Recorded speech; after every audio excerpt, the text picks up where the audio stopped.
आपको इन चीजों के असर के बारे में पता नहीं है और वे क्या जानते हैं, मैं अभी तक समझ नहीं पाया हूँ। लोग हमेशा आश्चर्य करते थे कि आप किसी भी मौसम में जाएं, आप कैसे जिंदा रहते हैं। आप 2 से 3 हफ्ते वहां रहने में कामयाब होते हैं और वापस आते हैं। उसमें करीब 3/4 लीटर तक आ जाएगा। आप उसे पी लीजिए, बस वही आपका भोजन है और उससे आपको इतनी ऊर्जा मिल जाएगी कि पूरे दिन आपको किसी और चीज की जरूरत ही नहीं होगी।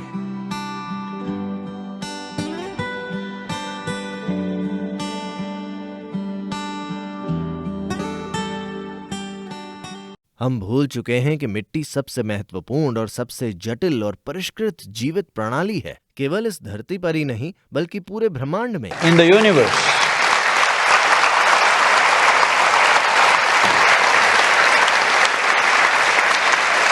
It is not केवल इस धरती के लिए ही नहीं बल्कि पूरे ब्रह्मांड के लिए। जितना भी हम इस ब्रह्मांड के बारे में जानते हैं, हमें इस धरती की ऊपरी मिट्टी जैसी कोई और चीज नहीं मिली। ये इतनी जटिल और परिष्कृत है। इसके द्वारा ही विभिन्न प्रजातियों के बीच शानदार आपसी तालमेल रखने और वे कैसे काम करेंगे और इस धरती के सभी रसायनों के बीच संतुलन की व्यवस्था की जाती है। लेकिन कई लोग इसे धूल कहते हैं।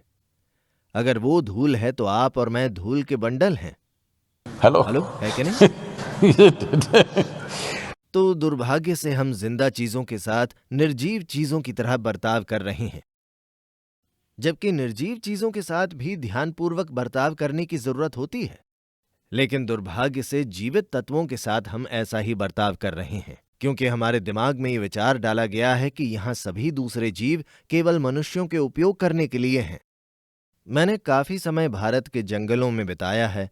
मैंने बहुत सारा समय अलग अलग तरह के जीवों को ध्यान से देखने में बिताया है, केवल बड़े जीवों को ही नहीं, छोटे जीवों को भी, क्योंकि आपको अच्छी तरह से पता होना चाहिए झिंगुर, टिड्डे, चींटियां, दीमक के बारे में कि ये कौन है। क्योंकि आप जानते हैं कि मैं जंगलों में रहा हूं, मेरा चीतों के साथ नजदीक से सामना होता था, मेरा हाथियों के साथ बहुत ही नजदीक से सामना होता था, और भारतीय जंगली भैंसे तो एक तरह से दहशत हैं, लेकिन मैंने उनके पास भी बहुत समय बिताया है।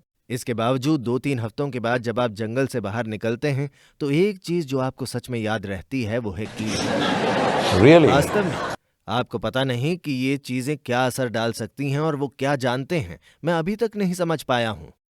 वो बस ऐसे करते रहेंगे, Where we ऐसे going? करते रहेंगे। एकदम ठीक समय है, आपको पता है, खास तौर पर दक्षिण के वर्षा वनों में एकदम ठीक सुबह 2:30 के समय चक वो रुक जाएंगे।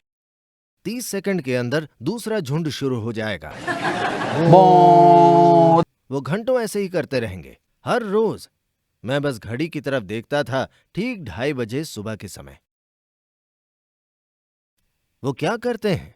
उन्हें कुछ ऐसा पता है जो आप और मैं अब तक नहीं जान पाए, ठीक है? मैं बता रहा हूं कि घड़ी के बिना, किसी और चीज के बिना उन्हें सेकंड तक का समय पता है। कैसे? लेकिन उन्हें भी उसी तरह से पता है जिस तरह से पक्षियों को पता है कि ये कैसे होता है। आपको पता है उनके पास अपना खुद का जीपीएस है, कीड़ों के पास उनकी खुद की समय की घड़ी है और उन्हें एकदम सही पता होता है। और अगर आप उनकी तरफ थोड़ा ध्यान दें तो आपको पता पड़ जाएगा कि आज बारिश होने वाली है।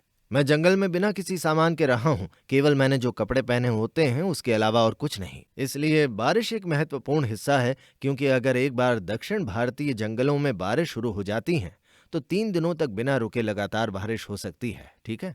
तो बेहतर है कि आप ऐसी जगह ढूंढ लें जहां आपकी हड्डियां गीली हो सकें। ये इस तरह से है। तो अगर आप केवल कीड़ों की ओर ध्यान दें, वो सभी बारिश के लिए तैयारी कर रहे होते हैं। कुछ भी नहीं, आसमान में कोई बादल नहीं, लेकिन मैंने उन पर भरोसा करना सीख लिया। उन्हें ध्यान से देखता हूं तो मुझे पता चल जाता है कि बारिश होने वाली है। जब वे कहते हैं ये सच है। मौसम विज्ञान आप जानते हैं, दुनिया में केवल 2 ही पेशे हैं जहां आप 50% बार गलत हो सकते हैं। या तो आप एक मौसम विज्ञानी हो सकते हैं या फिर एक ज्योतिषी हो सकते हैं।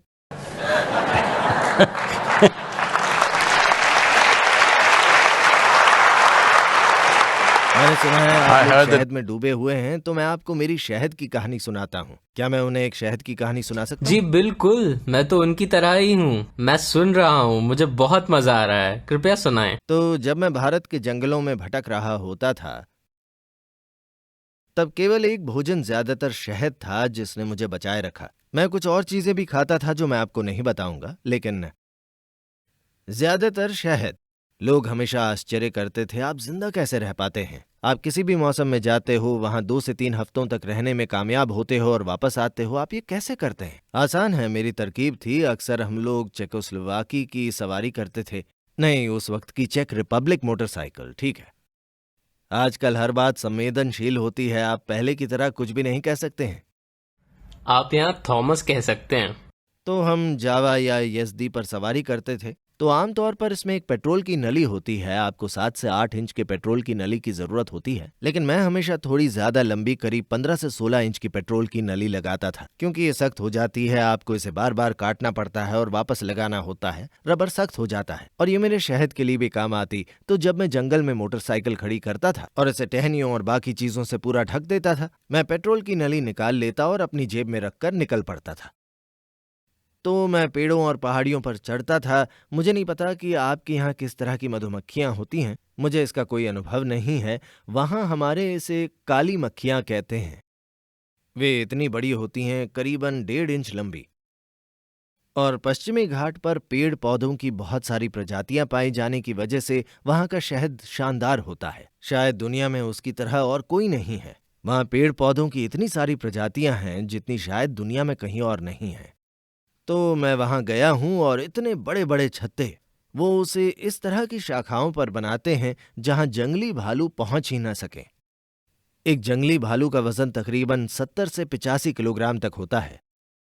तो ये मक्खियां इतनी अक्लमंद होती हैं कि वो ऐसी जगह छत्ता बनाएंगी जहां भालू पहुंच ही न सके। बस इस तरह की शाखा जहां भालू पहुंच न सके, क्योंकि उसके वजन से शाखा मुड़ जाएगी। तो मैं 70 किलो से बस थोड़ा सा ही ज्यादा था, तो मैं धीरे धीरे सरक कर ऊपर उसके पास तक पहुंचकर अपना पाइप उस छत्ते में डालता और शहद पी लेता। मैं करीब 3/4 लीटर तक शहद पी लेता और दिन भर के लिए मेरा बंदोबस्त हो जाता। आप जानते हैं, तो मैंने कई हफ्ते केवल शहद के ऊपर गुजारे हैं। और वहां भारत में कुछ जनजातियां हैं जिन्हें शहद का चरवाहा कहते हैं। वे जेनु खुरबास हैं। तो मैं गया और उनके साथ रहा, और वे केवल शहद पर गुजारा करते हैं। हर रोज सुबह से शाम तक उनके पास बांस के इतने बड़े गिलास होते हैं, उसमें करीब 3/4 लीटर तक शहद आ जाता है। आप सिर्फ उसे पी जाइए, वही भोजन है, और आप इतने ऊर्जावान हो जाते हैं कि आपको दिन भर के लिए कुछ और नहीं चाहिए। आप पेड़ों पर चढ़ते हैं, आप हर तरह की उत्साही चीजें करते हैं, लेकिन यह आपका ख्याल रखता है। 1 लीटर शहद। तो मैं आपको इसलिए बता रहा हूं क्योंकि मैंने सुना है कि यहां मक्खी पालन एक बहुत बड़ी बात है।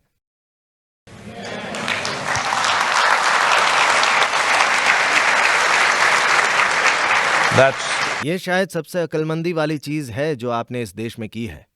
इससे लाभ होगा, इससे भविष्य में लाभ होगा, केवल शहद के लिए नहीं, इससे कई It'll pay in many ways.